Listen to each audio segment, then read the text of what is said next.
चलिए, जो लोग कवि सम्मेलन सुनना चाहते हैं वो मुझे एक बार दोनों हाथ ऊपर उठाकर ताली बजा करके बताएं। भारत जी, अब कोई बजा कुचा तो नहीं है? पधारे हुए सभी मेहमानों का एक बार फिर मेवाड़ मित्र मंडल भांडुप की ओर से हार्दिक स्वागत अभिनंदन करता हूँ। यहाँ पर विभिन्न पार्टियों के विभिन्न संस्थाओं के पदाधिकारी विराजे हुए हैं। आप सभी का सर झुकाकर वंदन करते हुए स्वागत करता हूँ। आप मेवाड़ मित्र मंडल से जुड़े रहें, यही प्रार्थना करता हूँ। भारत माता की।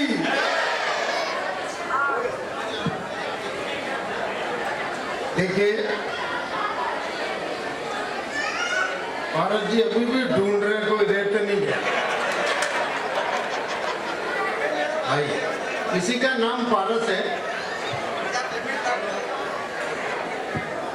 इतनी मेहनत कर रहे हैं। एक तरफ तो उठा गए लालचंद जी, मेरे कट गया लालचंद जी साहब।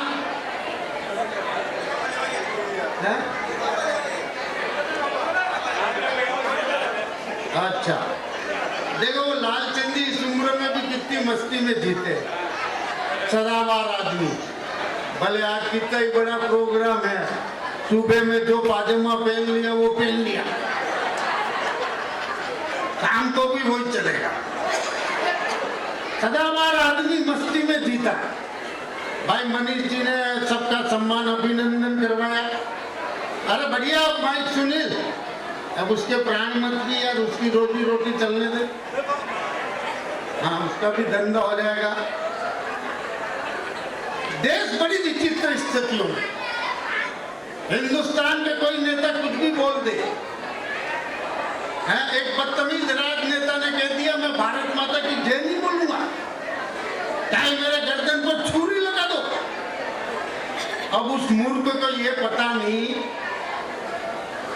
कि तू जय नहीं बोलेगा उससे किसी का कोई प्रभाव नहीं पड़ेगा। और हम इतने फालतू थोड़ी जो छुरी लेके आए थे हैदराबाद में तेरे गर्दन पर लगा है, अपन इतने फालतू थोड़ी। अच्छा, ये हिंदुस्तान का मीडिया, कई लोग रोज भारत माता की जय बोलते अपने मुस्लिम भाई, उनको ये मीडिया नहीं बताता। और एक ने कह दिया मैं नहीं बोलूंगा तो बस मीडिया लगा पड़ा। और अपन तो आगे मेरे यार, मेरा दोस्त, मेरे पिता तुल्य लालचंदी, मैंने कहा ना सुबह जो पाजामा पहना वो पहना, मोजे भी नहीं बदले, कोट भी नहीं बदला।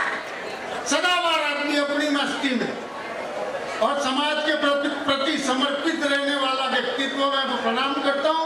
और अपनी जाति के जैन अपने घर में सब्जी काटने के चाकू ढंग से नहीं मिले, चूरा कहां से लाए, और भारत में ले भी आए तो क्या काटे हैं, ये तो ऑलरेडी कटे कटा है।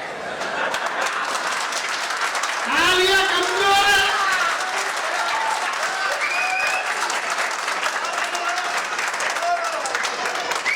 दो पंक्ति पढ़ता हूं और भाई अजय अंजाम को, ओज के कवि को, राष्ट्र वंदना के कवि को, जागृति के कवि को बुलाता हूं। और आज का जो मिशन है वीर शिरोमणि प्रताप,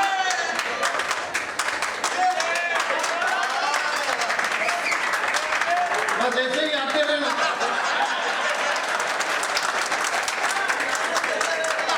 हालांकि तुमने जितने दिए उससे 3 गुना तो मैं खाली ट्रेन के एक डिब्बे में कमा लूं।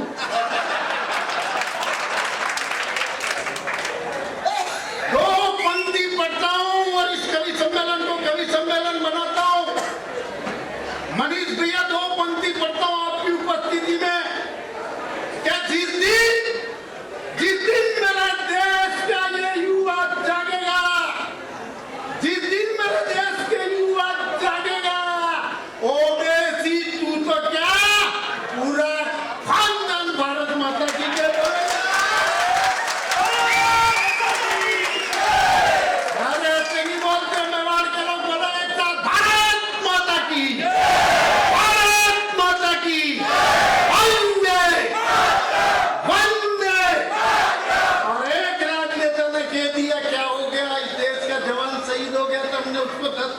10-10 लाख दिए। तब 4 पंक्ति पढ़ता हूँ मेरे मित्र की और अगर अंजाम को बुलाता हूँ कि तुमने 10-10 लाख दिए सैनिक की विधवाओं को, यानी की कीमत लौटा दी वीर प्रसूता माओ को। लो मैं 20 लाख देता हूँ तुम किस्मत के हेटों को, और हिम्मत है तो मंत्री दे दे लड़ने अपने बेटे को। एक बार पूरा सदन भाई अजय अंजाम के सम्मान में दोनों हाथ ऊपर उठाए, जोरदार तालियां बजा के भाई अजय को मिले।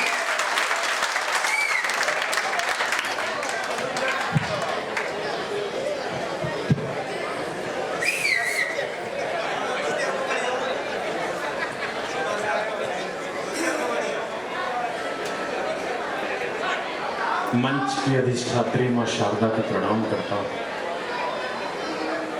भव्य मंच है, महनीय मंच है, मंच के समस्त बड़े कवियों को प्रणाम करता हूं। बल्लू भैया जिन्होंने चुनिंदा मोती इस देश के समेकित कर करके आपके आंगन में रख दिए। आज हिंदुस्तान में जिनके लिए कवि सम्मेलन की तिथियां बदल जाती हैं, ऐसे बड़े कवि सुनील व्यास जी हमारे मंच पर हैं, लोकेश भाई हमारे मंच पर हैं। आप लोग जिस मंच, मुझसे किसी ने कहा, मैं एक कवि सम्मेलन में जा रहा था बल्लू भैया, कि जैनियों का कवि सम्मेलन है, जैन धर्म वालों का, ये तो अहिंसक होते हैं, तुम तो वीर रस के कवि हो, मार काट की बात करते हो, युद्धों की बात करते हो, जैन लोग तुमको सुनेंगे नहीं। आज इस पवित्र प्रांगण में खड़े होकर वो बात दोहराना चाहता हूं जो उस बदतमीज के सामने मैंने कही थी, और जैनियों की बड़ी वाली तालियां भी सुनना चाहता हूं। उसने कहा जैन अहिंसक होते हैं, वो तुम्हारी मार काट की कविता नहीं सुनेंगे। मैंने कहा भाई साहब, देश के टैक्सेशन में से 46% देने वाले जैन, अभी रुकिए, जैन अहिंसक हो सकते हैं, लेकिन जब मातृभूमि पर संकट आए तो नपुंसक नहीं हो सकते हैं।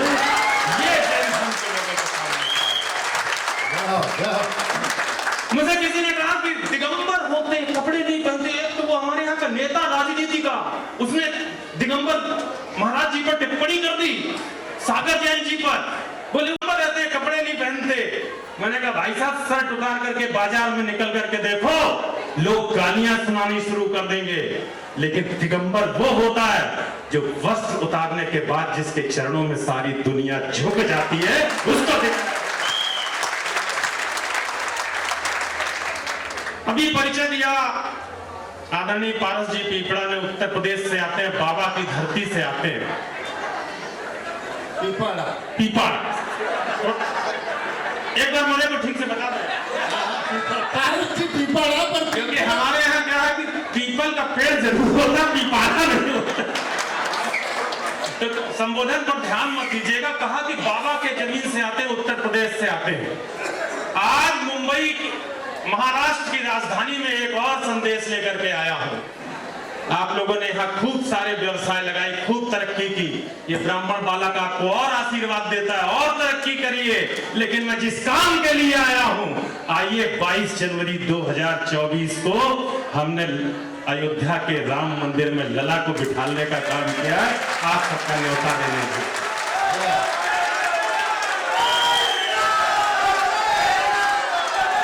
हमारे कंठ से रण का अटल संग्राम बोलेगा।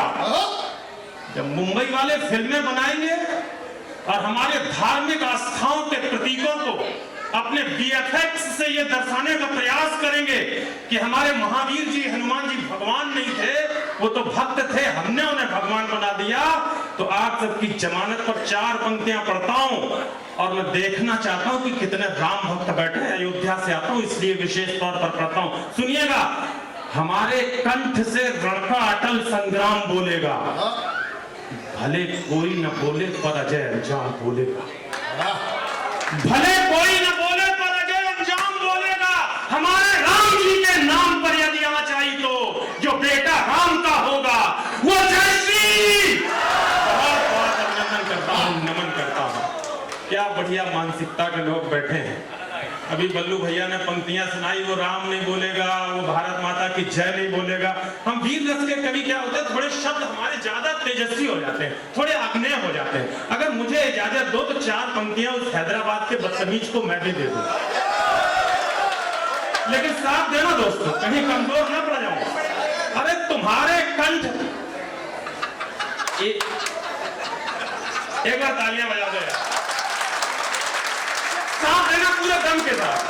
तेरे दिल में छुपने वाला पाप भी जय जय बोलेगा। मन में जो पाप लेकर के घूमते हो ना राजनीति सियासत के लिए, अभी भाई साहब कह रहे थे, मैं दोबारा कहूंगा नहीं तो टिपड़ा हो जाए पाप। भाई साहब जिन्होंने इस कार्यक्रम को सजाया, हम लोगों को बुलाया, मैं तो अभिनंदन करता हूं। महाराष्ट्र की इस राजधानी तक आने का मुझे अवसर दिया, प्रणाम करता हूं एक बार सर के लिए। तालियां। पूरे आगे बैठे हुए तीनों लोग बहुत ही महनीय है। तब कहता हूं कि वो सिर्फ सियासत के लिए कही गई बातें हैं साहब, और जो सियासत के लिए देश को बांटने और छांटने का काम करे, उसको डांटने में कहीं कमजोर मत पड़ना। डांटने का काम मैं करता हूं, समर्थन और हुंकार के साथ तालियां आप देना। तेरे दिल में छुपने वाला पाप भी जय जय बोलेगा, और गाल पर पड़ जाएगा छाप भी जय जय बोलेगा।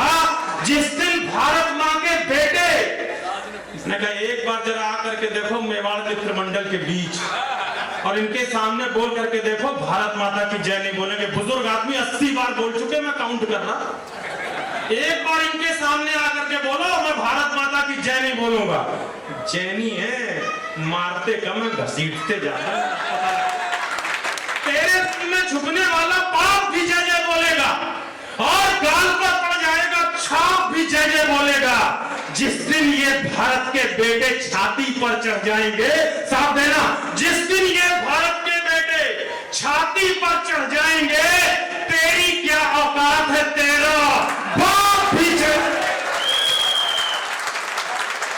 तालियां कमजोर है आपकी, मैं चाहता था एक बार पूरा सदन मेरे साथ बोले, दोनों हाथ उठा करके बोले भारत माता की। आवाज इधर से कम आती है, इसीलिए हमेशा उंगली उठाई जाती, कमजोर बताया जाता है। ये हिंदुस्तान की बेटियां हैं भाई साहब, हमने इनकी कदर नहीं की। इन्होंने ऐसे ऐसे उदाहरण प्रस्तुत किए जब पूरा हिंदुस्तान वर्ल्ड कप में एक भी मेडल लेकर के नहीं आया, हमारे सर सन से झुके हुए थे, तब ये बेटियां थी, पैड बांध के बल्ला लेकर के खड़ी हो गई और विश्व कप भारत की गोद में डाल दिया। इन बेटियों के लिए एक बार तालियां दीजिए। अच्छा, फालतू में मक्खन भी लगवा रही हो, तालियां भी नहीं दे रहे यार। हिंदुस्तान की बेटियां क्या है, चार पंक्तियां सुना करके इस माहौल को खोलना चाहता हूं।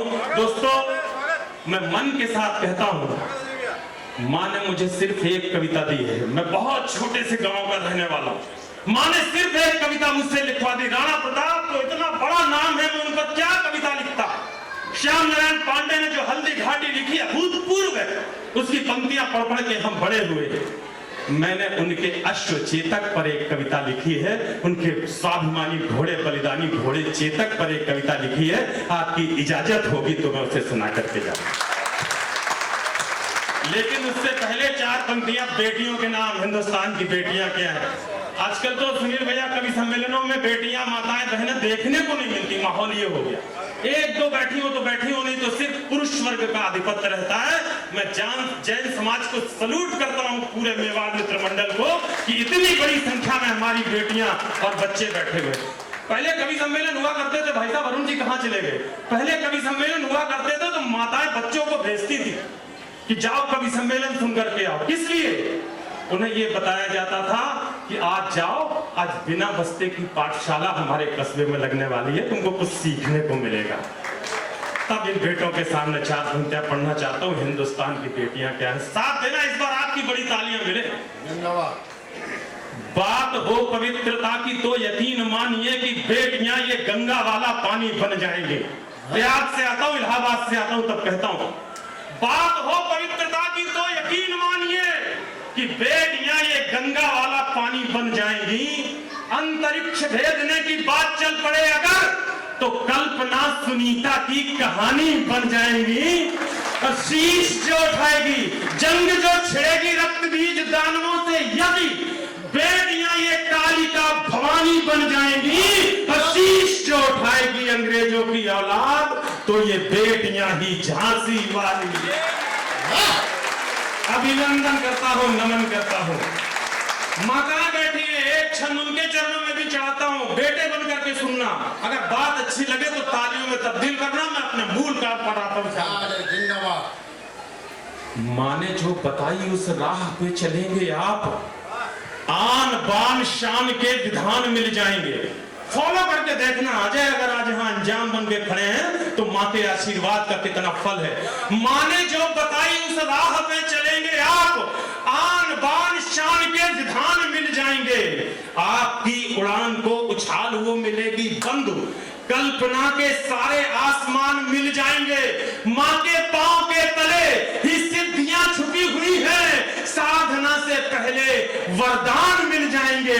पत्थरों को पूजने से माँ ना मिल सके, भले ही माँ को पूजिए तो भगवान मिल जाए। क्या कहना। अब आप मानसिकता में आ गए हो, बस मेरा निवेदन है कि 7-8 मिनट इसी मन के साथ सुन लेना। मैं बहुत दूर भैया, सर सर सर सर बस 5-7 मिनट। जो आपने बैनर लगाया, मैं उस बैनर की कविता लेकर के आया हूँ, इसलिए मैं बहुत उत्साहित हूँ, बहुत मन में हूँ। मैं पढ़ना चाहता हूँ हल्दी घाटी के उस युद्ध को, मैं पढ़ना चाहता हूँ चेतक के उस बलिदान को, जिसने अपने प्राणों को न्यौछावर करके अपने हीरो को बचा लिया। और मैं उस संतति के सामने पढ़ता हूँ। दोस्तों माफ करना, अभी बल्लू भैया ने कहा कि हमारा परसेंटाइल भले ही 1% है, लेकिन हम 62% टैक्स देने वाली पीढ़ी है। और ये वही पीढ़ी है, अगर भामा शाह ने अपने खजाने के दरवाजे न खोल दिए होते तो संपूर्ण पराक्रम होने के बाद भी अकबर को परास्त नहीं किया जा सकता था। इसलिए मैं आप सबको प्रणाम और अभिनंदन। हल्दी घाटी के युद्ध का दृश्य समक्ष रखता हूं, कैसे अलग था। बहुत सी लड़ाइयां लड़ी हमने, प्रागैतिहासिक काल से लेकर के स्वतंत्रता के संग्राम तक, लेकिन हल्दी घाटी का युद्ध दूसरे युद्धों से कैसे अलग था, लालचंद जी उस अंतर को बताना चाहता हूं, सुनना। मुगलिया काल में जलालुद्दीन अकबर के गाल पर कमाल के चांटे सा पड़ा था युद्ध। मुगलिया काल में जलालुद्दीन अकबर के गाल पर कमाल के चांटे सा पड़ा था युद्ध।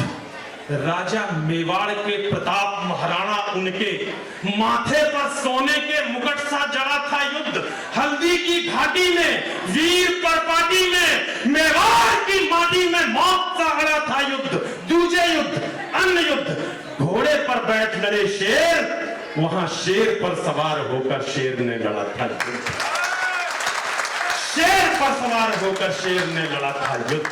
शेर पर सवार होकर भारत की माटी का वंदन अनेक बार चंदन समान इसे मस्तक लगाता हूं। वीर रजपूतों की वसुंधरा वो वीर भूमि, रंगीले राजस्थान को मस्तक झुकाता हूं। चेतक के सवार महाराणा प्रताप, उन्हें श्रद्धा की शौर्य शब्द समिधा चढ़ाता हूं। तालियों की गूंज से हौसला बढ़ा दो आप, चेतक की टापों सुनवाता, चेतक की टापों को गूंज सुनवाता।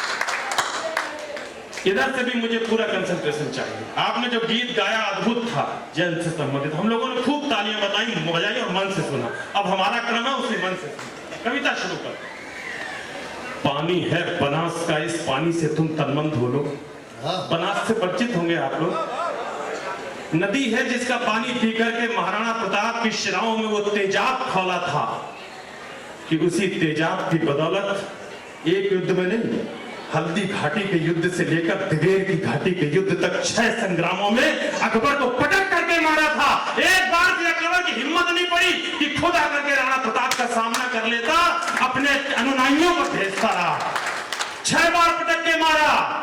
तब इस देश में कोई उल्टे हाथ से इतिहास लिखने वाला इतिहासकार लिखता है अकबर द ग्रेट, अकबर महान। इस दिल में जो दर्द होता है, उस दर्द को आज यहां बदलना चाहता हूं। एक बात आपकी जमानत पर कहना चाहता हूं, उल्टे हाथ से इतिहास लिखने वाले इतिहासकारों, थू है तुम पर। अजय अंजाम आज इस सभा में कहते हैं कि इस हिंदुस्तान में, इस रहती दुनिया में शौर्य और पराक्रम के मामले में कोई एक व्यक्ति महान था, कोई एक व्यक्ति ग्रेट था, तो वो तुम्हारा अकबर नहीं, हमारा महाराणा प्रताप महान था। हम उसकी कविता सुनने के लिए। पानी है बनास का, इस पानी से तुम तनमन धो लो। इस बहादुरी की धरती में तुम पौरुष की फसलें बोलो। तुम वीर पुत्र हो वीरों के, वीरों जैसे निर्भय डोलो। बस एक धर्म है देशभक्ति, तुम इसके अनुयायी हो लो। है प्यार अगर इस धरती से, एक बार परीक्षण करता हूं, है प्यार अगर इस धरती से, तो फिर दोनों बाजू खोलो। मैं ऐसे ही खड़ा रहूंगा सुबह 5 बजे तक, ऐसी पुनः कसम है मेरी। है प्यार अगर इस धरती से, तो फिर दोनों बाजू खोलो। राणा चेतक के साथ साथ भारत माता की बहुत अभिनंदन। ये बेटे ने दोनों हाथ उठा करके जय बोल दी। यही कल के महाराणा प्रताप है, यही कल के जय। मैं तो इसीलिए खुश हूं कि आज उनको सुना पा रहा हूं जिनको कल आकर के देश संभालना है। निवेदन करता हूं, सुनिएगा। कौन थे राणा? जो सूरज के आगे चलता, वो उस रथ का हकवैया था। भाषा थोड़ी सी वीर रस की है, प्रांजल है, कनेक्ट रहेंगे तो मजा बहुत आएगा। अगर इस हॉल के लेंटर में दरार ना आ गई कविता पढ़ते पढ़ते, तो अजय अंजाम का नाम चेंज कर देना, आज के बाद कविता पढ़ना बंद कर दूंगा। लेकिन आपको साथ देना पड़ेगा। जो सूरज के आगे चलता, अरुणी, सुबह प्रातः काल सूर्य निकलता है, उससे पहले जो लालिमा आती है उसको अरुण कहते हैं। जो सूरज के आगे चलता, अरुण भैया, जो सूरज के आगे चलता, वो उस रथ का हकवैया था। जो नाव डूबती जाती थी, वो उसका प्रबल खेवैया था। उस नर नाहर ने मातृभूमि का पूरा कर्ज उतारा था। राणा प्रताप मेवाड़ गगन पर चमका एक सितारा था। ये उदय सिंह राणा का सुत। उदय सिंह को जानते हो कि भूल गए? उदय सिंह को भूले हो तो भूल जाओ, लेकिन उस छत्तनाई को मत भूलना जिसने उदय सिंह की रक्षा के लिए अपने कलेजे के टुकड़े चंदन को बलवीर की नंगी तलवार के सामने रख दिया था। उस पन्ना दाई के लिए एक बार दौड़ जाता है। ये उदय सिंह राणा का सुत बचपन से ही अभिमानी था। आकाशी विद्युत सा चंचल, यह चक्रवात तूफानी था। जो जन्म लिया अंजनी कोख से वीर व्रती हनुमंता ने, माताएं इस बार तालियां दें, एक नाम लेने जा रहा हूं। जो जन्म लिया अंजनी कोख से वीर व्रती हनुमंता ने, वैसे ही सिंह जना था ये श्री बाई जी जयवंता है। वैसे ही सिंह जना था ये श्री बाई जी जयवंता ने। नेत्रों में प्रबल प्रभंजन था सूरज, नेत्रों में प्रबल प्रभंजन था। माथे पर सूर्य चमकता था। अंतस की आभा से मानो पूरा ही पिंड दमकता था। जो बाल भास्कर भोर प्रहर से प्रतिक्षण बढ़ता जाता है, वैसे ही ये मेवाड़ राज्य का सूरज चढ़ता जाता है। जैसे जैसे भुजदंडों की मछलियां अकड़ती जाती थी, वैसे वैसे मेवाड़ भूमि की चिंता बढ़ती जाती थी। घर में थी फूटन और मुगल के रोज आक्रमण होते थे। चंद विभीषण जो खुद ही गद्दारी का विष होते थे। दोस्तों, एक बात कहना चाहता हूं सर, इस देश की सरहदों पर हम कतई कमजोर नहीं है। 1947, 1962, 1971 कारगिल, जब हमारे बेटों ने कह दिया ये दिल मांगे मोर, या वो बेटा जो पाकिस्तान में गया लेकिन उसको बांध कर रखने की हिम्मत पाकिस्तान की नहीं पड़ी, उसकी मूंछों का खर्च नहीं दे पाए, अभिनंदन को वापस भेज दिया। हम ऐसे देश के, और छोड़िए, अभी रूस और यूक्रेन का युद्ध चल रहा है। कोरोना के बाद आपने देखा होगा पूरे देश, विश्व के लोग परेशान थे। हमारे मुखिया ने एक घोषणा कर दी, खबरदार, अगर कोई बेटा या बेटी तिरंगा लेकर निकला और किसी माई के लाल ने उस पर उंगली उठाने की कोशिश की, तो ना वो व्यक्ति रहेगा ना वो देश रहेगा। हमारे सारे बेटे जो वहां पढ़ रहे थे तिरंगा लेकर सुरक्षित लौटे। और तालियां इस बात पर देना, हमारे देश के ही नहीं, हमारे दुष्ट पड़ोसी के नालायक बेटे भी जान बचाने के लिए तिरंगा लेकर निकले तो सुरक्षित।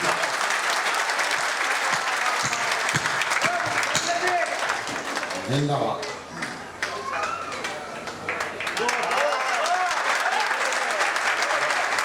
भाई साहब बैठ जाए, भाई साहब लाल शर्ट वाले अजय अंजाम पढ़ रहे हो तो कोई खड़ा नहीं होता। हमारे हरिओम दादा कहते हैं हम वीर रस के कवि हैं, हमने अगर सरकारों के खिलाफ पढ़ दिया तो सरकारें बैठ गई। आप तो फिर भी फिर सुनाना ही तुम लोगों को है यार, नौजवानों को सुनाना है। आप नहीं सुनोगे तो फिर कविता का मैं 5 मिनट लेता हूं बस। सिर्फ इतना कहना चाहता था कि इस देश की सरहदों पर हम कतई कमजोर नहीं है। हम कमजोर कहां हैं वो बताने की जिम्मेदारी भी कवियों की है। किसी की भी सत्ताएं हो, चाहे भाजपा की सरकार बैठी हो, कांग्रेस की बैठी हो, हम तो साहब उत्तर प्रदेश के रहने वाले हैं। हमने साइकिल भी झेली है उसके भी आंख में। और आप सब लोग टीवी अगर देखते होंगे तो लपेटे में नेताजी के 126 एपिसोड कर चुका हूं, जिसमें कभी कांग्रेस को लपेटा, कभी भाजपा को लपेटा। किसी से भयभीत नहीं होते। तब कहना चाहता हूं हम किनसे हारे हैं, किनसे कमजोर हैं। अरे युद्ध नहीं जीते जाते हैं इन जज्बाती नारों से। ये इतिहास लिखा जाता है खून सनी तलवारों से। बाहर के दुश्मन से तो हम जंग जीत ले जब चाहे, हम तो बाजी हार रहे हैं अंदर के गद्दारों से। हम तो बाजी हार रहे हैं अंदर के गद्दारों से। थे चंद विभीषण जो खुद ही गद्दारी का विष्ट होते थे। ये एक समय की साजिश थी, ये एक काल की साजिश थी। इस साजिश के साक्षी हो लो राणा चेतक के साथ साथ भारत माता की।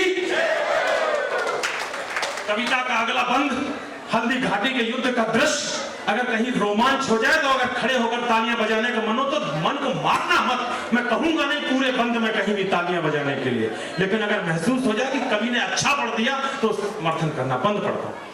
मुगलों के राजा अकबर ने षड्यंत्र रचा, आघाती था, लेकिन प्रताप का तेवर भी तेजाबी था, प्रतिघाती था। अकबर ने राजा मान सिंह को सेनापति बनवाया था, राजपूती सेना के खिलाफ राजपूतों को भड़काया था। रणक्षेत्र बनी हल्दी घाटी, चतुरंग शत्रु बनी अड़ी हुई, उसके विरुद्ध थी राणा की बलिदानी सेना खड़ी हुई। इस बीच युद्ध के शंख बजे, ढोल बजे, मृदंग बजे, घड़ियाल बजे घन घनन घनन, जुझारू युद्धक जंग बजे, बज उठी तेज तलवार बजी, मुक्तर बची तलवार बजे, बंदूकों की शहनाई सन, तोपों के मुखर से तार बजे, दो धारी बाजी खन खन, छुरियां छम छम छम छाप बजी, झन झन झनाक झन झन रहा, दुश्मन की गर्दन नाप बजी, धनुषों की डोरी धन धन, अपनी बोलते सन सन, घोड़ों की घंटी टन टन, हाथी का घंटा घन घन। अरे सिर कटकर गिर जाते थे पर लोथे ही अड़ती रहती थी और कहीं विरक्त घर से होकर बस बाजू लड़ती रहती थी। पूरा खदान कौन हाथ ऊपर उठा और बात की जिंदाबाद है जिंदाबाद। मुगलों के राजा अकबर ने षड्यंत्र रचा, आघाती था, लेकिन प्रताप का तेवर भी तेजाबी। मुगलों के राजा अकबर ने षड्यंत्र रचा, आघाती था, लेकिन प्रताप का तेवर भी तेजाबी था, प्रतिघाती था। अकबर ने राजा मान सिंह को सेनापति बनवाया था, राजपूती सेना के खिलाफ राजपूतों को भड़काया था। रणक्षेत्र बनी हल्दी घाटी, चतुरंग शत्रु बनी अड़ी हुई, उसके विरुद्ध थी राणा की बलिदानी सेना खड़ी हुई। इस बीच युद्ध के शंख बजे, ढोल बजे, मैंने देख लिया था 500 किसने दिए। इस बीच युद्ध के शंख बजे, ढोल बजे, मृदंग बजे, घड़ियाल बजे घन घनन, जो झारू युद्ध जंग बजे, तलवार बजी, मुक्तर बची तलवार बजे, बंदूकों की शहनाई सन, तोपों के मुखर से तार बजे, दो धारी बाजी खन खन, छुरियां छम छम छम छाप बजी, झन झन झनाक झन झन रहा। आपकी तालियां मिलती तो मेरा सबसे बड़ा लिफाफा होता। झन झन झनाक झन झन रहा, दुश्मन की गर्दन नाप बजी, धनुषों की डोरी धन धन, और तीर बोलते सन सन, घोड़ों की घंटी टन टन, हाथी का घंटा घन घन। अरे सिर कट कर गिर जाते। मैं राजस्थान 18 बार गया हूं बल्लू भैया का आशीर्वाद से। बड़ी सादरी भी गया, उदयपुर में रॉयल पैलेस में कविता पढ़ के आया। वाह भाई वाह, में शायद आपने वो एपिसोड देखा हो जब मैंने चेतक पढ़ी। भैया भी थे उस एपिसोड। सिर्फ एक बात के लिए राजस्थान को प्रणाम करता हूं। अजय अंजाम ने कविता में एक शब्द लफाजी का नहीं मिला, लिखा आपकी सौगंध खाकर करता हूं। लोग कहते सिर कट जाते होंगे कैसे लड़ते होंगे, हाथ कट जाते होंगे कैसे लड़ते होंगे। कल्ला राठौर और जयमल राठौर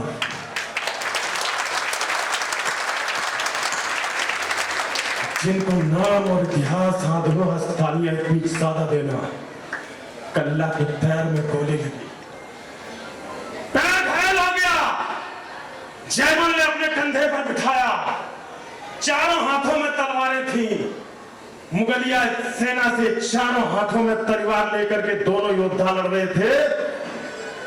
मुगल सेना की हालत पतली हो गई, ये कौन सा देवता आ गया जो 4 हाथों से युद्ध लड़ रहा है, चारों हाथों में तलवार लेकर।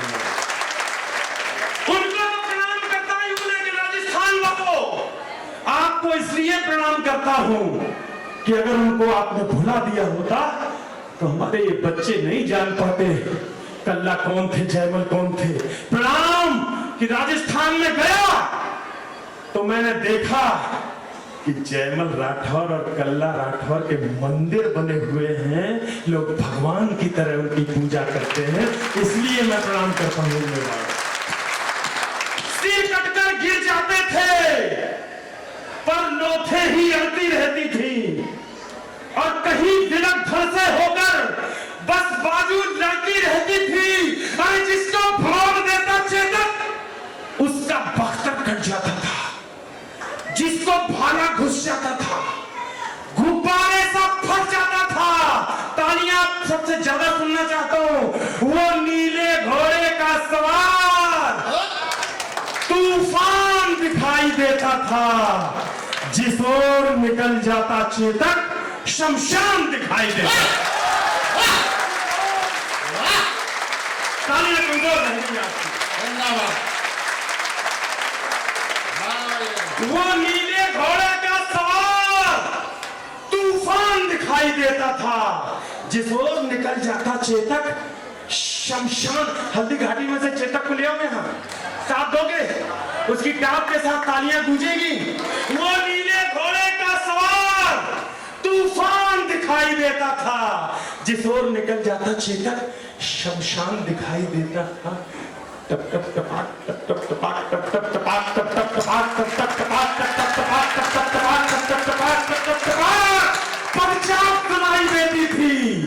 चेतक दिखता थोड़ी ना था, बस टाप सुनाई देती थी। चेतक दिखता थोड़ी ना था, चेतक दिखता थोड़ी ना था। स्पीड कल्पना करिए, चेतक दिखता थोड़ी ना था, बस टाप सुनाई देती थी।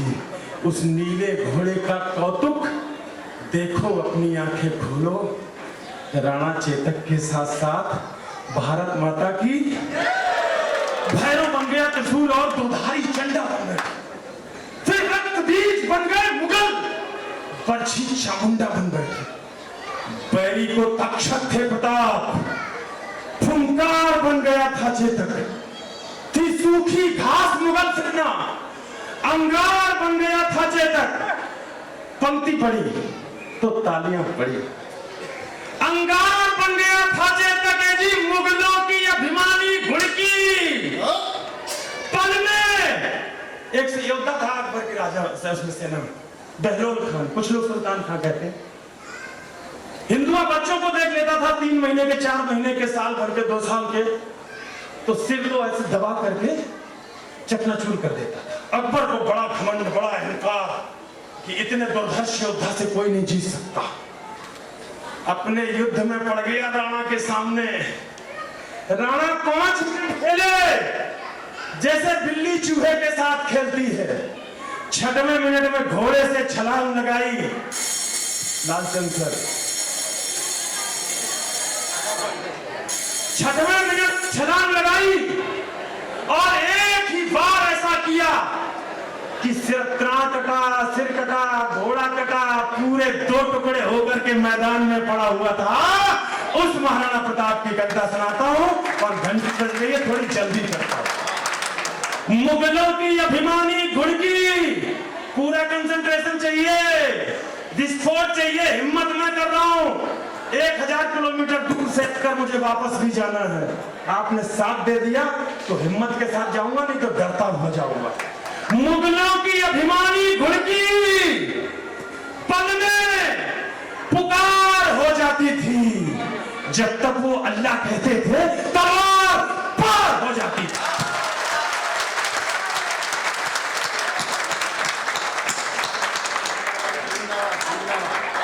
मुगलों की अभिमानी घुड़की पल में पुकार हो जाती थी। जब तक वो अल्लाह कहते थे। नहीं, ये क्या है ना, ये इमोशनल ब्लैकमेलिंग, इस पर तालियां बजा देंगे अपनी।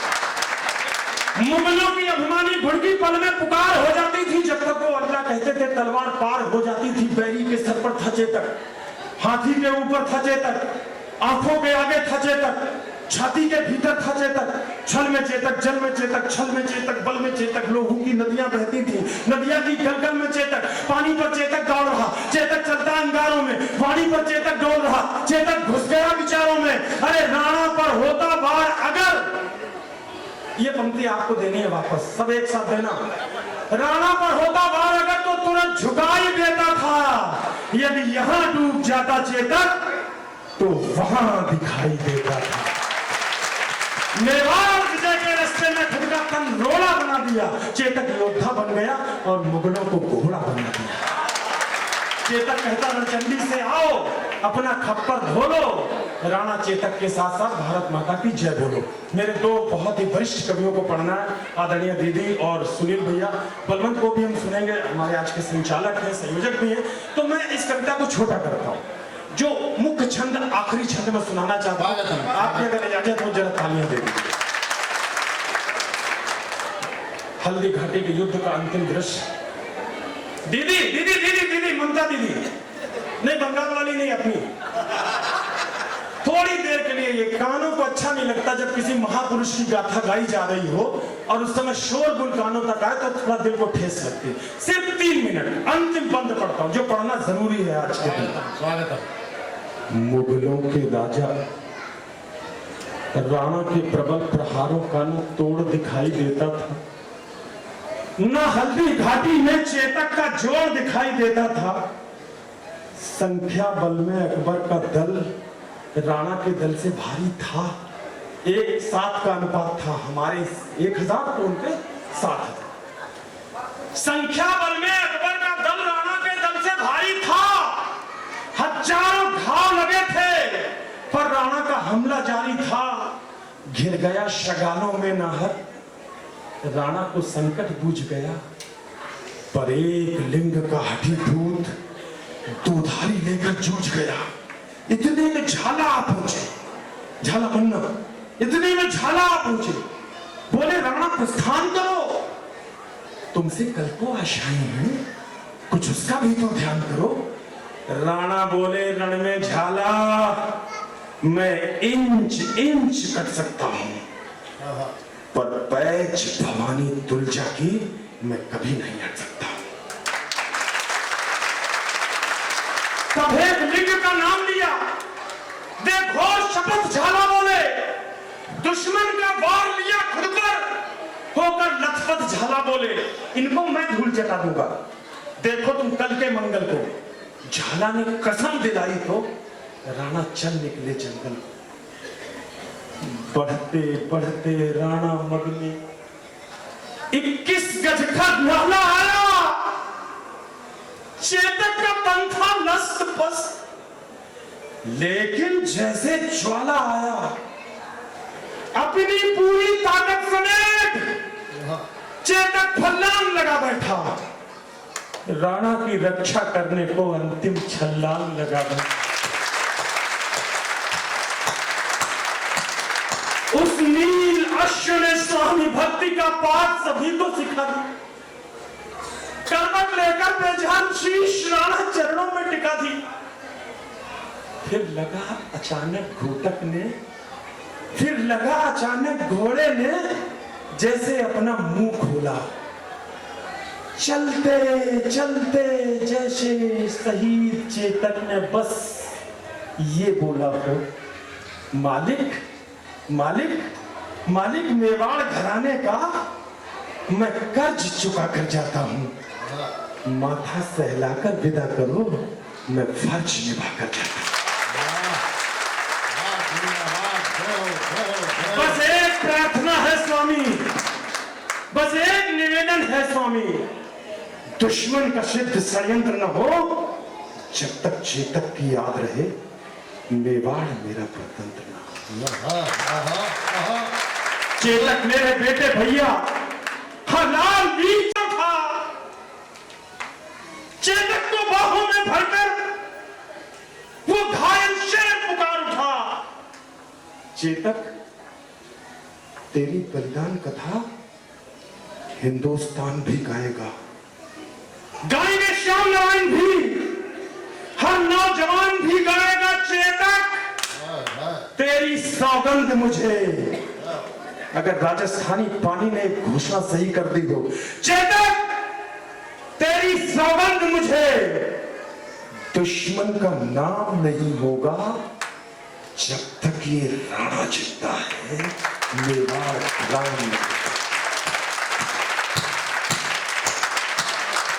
अंतिम पंक्ति पर मुझे विदा कर देना, और एक वचन मेरा भी है।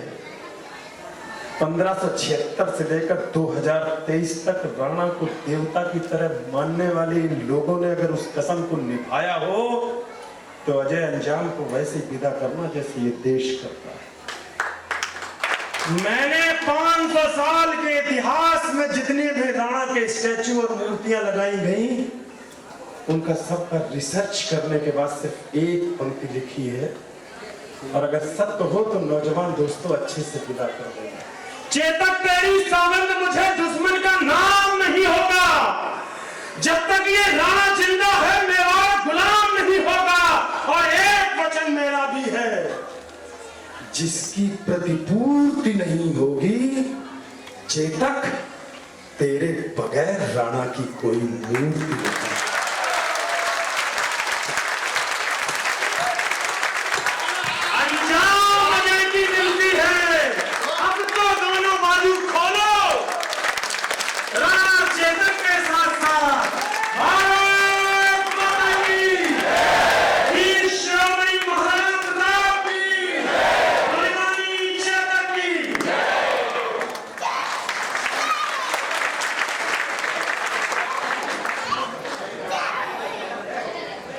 क्या हुआ, कहाँ जा रहे हो दादा? हाँ? अब जाएंगे तीर मार लो। बैठो ना कहीं।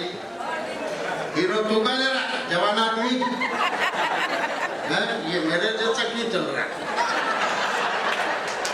है? इसकी दाई टेढ़ी है, मेरी भाई टेढ़ी।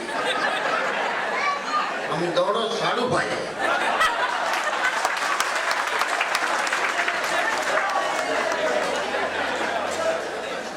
फोटोग्राफर या तू गलत दिशा से सुन रहा है, इधर कान नहीं है। देखिए, अजय अंजाम ने इस कवि सम्मेलन को कविता सम्मेलन बनाया। लालचंद जी, कुल मिला के अच्छा हो गया। हाँ, जितने पैसे तुम दे रहे हो वो उतना मैं अकेला लेता हूँ। भगवान कसम झूठ नहीं बोल रहा हूँ, बाकी सब जानते हैं बॉम्बे में। पर आपने और मेरी दोनों की मोहब्बत है, आपने जो कहा मैंने स्वीकार कर लिया। और तुम 500 और रखना, मेरा नंबर आए।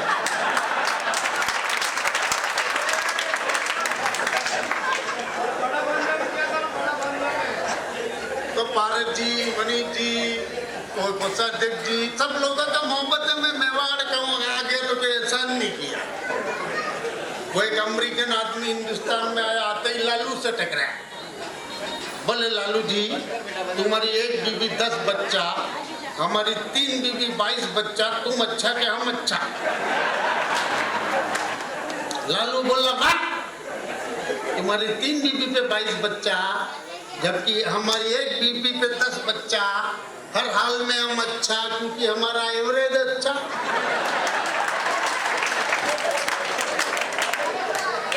तो इस कवि सम्मेलन का एवरेज अच्छा हो ही गया। मैं बहुत सारी बात पूरी रात कर सकता हूँ, आपके चेहरे पर भूख थापक के लगवा लेता हूँ, पर टाइमिंग का खेल है।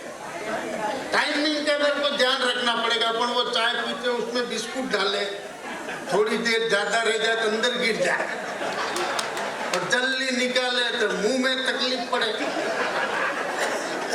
जा रहे हो दादाजी? हैं?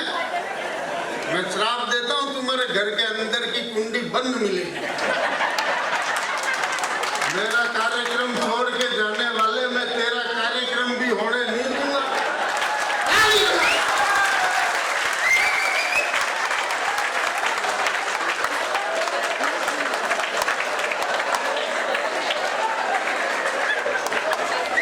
बस ये मेवाड़ की मस्ती है। अच्छा, इतनी सारी बातें मेरे को इसलिए करनी पड़ी कि इस वीर रस ने बड़ा पोस्टर चिपका दिया, और ऐसा बोल रहा था जैसे खुद महाराणा प्रताप ही हो। बेचारे के ठेठ ऊपर से ठेठ तक पसीना आ गया।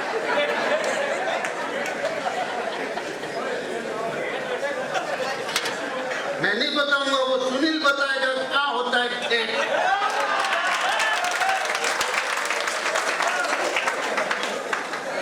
कुल मिला के मस्ती के मूड में बहुत प्रणाम करता हूँ। मैं एक हादसे के कवि को बुलाता हूँ जो अंतर्राष्ट्रीय कवि है, कई देशों के अंदर उसने कविताएं पढ़ी है। मेवाड़ का नाम इंडिया से बाहर भी रोशन किया। एक चैनल चलता था, वो कार्यक्रम करता था ग्रेट लाफ्टर शो, उसमें भी कई एपिसोड इसने किए हैं। अभी ये वो एक और चल रहा है, क्या नाम है वो, सेमारू टीवी में, उसमें भी ये गया। ये सब लोग टीवी पे जाने वाले, अपन नहीं जाते। हाँ, अपन दूर दूर जा करके इधर उधर रोते फिरे और अपने घर पर कोई दूसरा रोता फिरे।